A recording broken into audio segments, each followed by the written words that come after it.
مفتی صاحب، جس وقت اہل حدیث عصر کی اذان دیتے ہیں اس وقت ظہر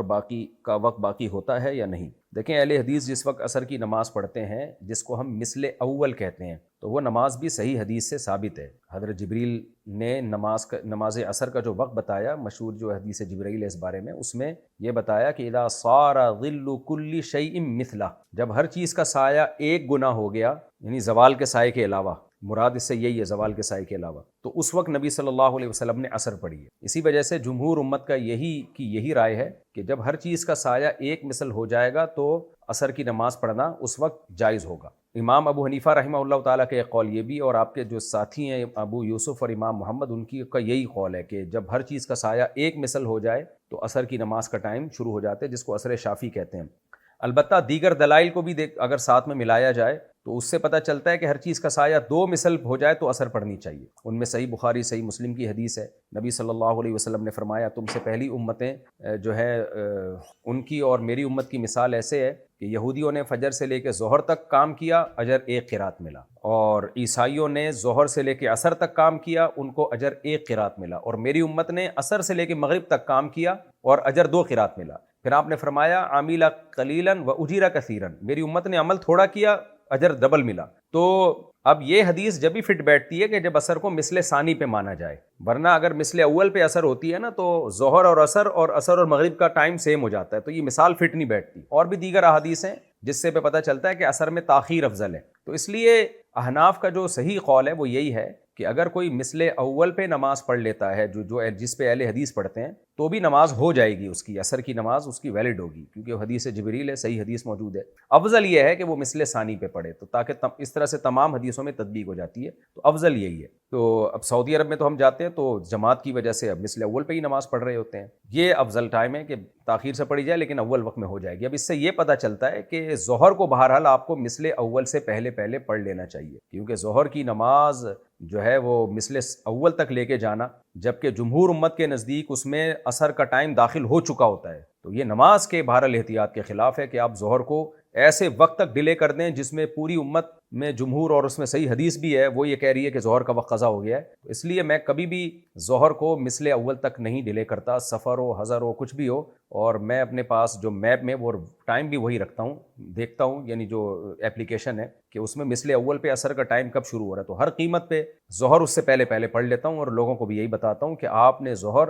مثل اول، یعنی جس پہ اہل حدیث یا شافی لوگ عصر پڑھتے ہیں اس سے پہلے پڑھنا آپ کے لیے ظہر جو ہے وہ ضروری ہے، اور آپ یہی سمجھیں کہ اس ٹائم پہ ظہر قضا ہو رہی ہے، اتنا اہتمام کریں اس کو پہلے پڑھنے کی۔ مفتی صاحب، جس وقت اہل حدیث عصر کی اذان دیتے ہیں اس وقت ظہر کا وقت باقی ہوتا ہے یا نہیں؟ دیکھیں، اہل حدیث جس وقت عصر کی نماز پڑھتے ہیں جس کو ہم مثل اول کہتے ہیں، تو وہ نماز بھی صحیح حدیث سے ثابت ہے۔ حضرت جبریل نے نماز عصر کا جو وقت بتایا، مشہور جو حدیث جبریل ہے اس بارے میں، اس میں یہ بتایا کہ اذا صار ظل کل شیء مثلہ، جب ہر چیز کا سایہ ایک گنا ہو گیا، یعنی زوال کے سائے کے علاوہ، مراد اس سے یہی ہے زوال کے سائے کے علاوہ، تو اس وقت نبی صلی اللہ علیہ وسلم نے عصر پڑھی ہے۔ اسی وجہ سے جمہور امت کا یہی رائے ہے کہ جب ہر چیز کا سایہ ایک مثل ہو جائے گا تو عصر کی نماز پڑھنا اس وقت جائز ہوگا۔ امام ابو حنیفہ رحمہ اللہ تعالیٰ کا ایک قول یہ بھی، اور آپ کے جو ساتھی ہیں ابو یوسف اور امام محمد، ان کا یہی قول ہے کہ جب ہر چیز کا سایہ ایک مثل ہو جائے تو عصر کی نماز کا ٹائم شروع ہو جاتے ہیں، جس کو عصر شافی کہتے ہیں۔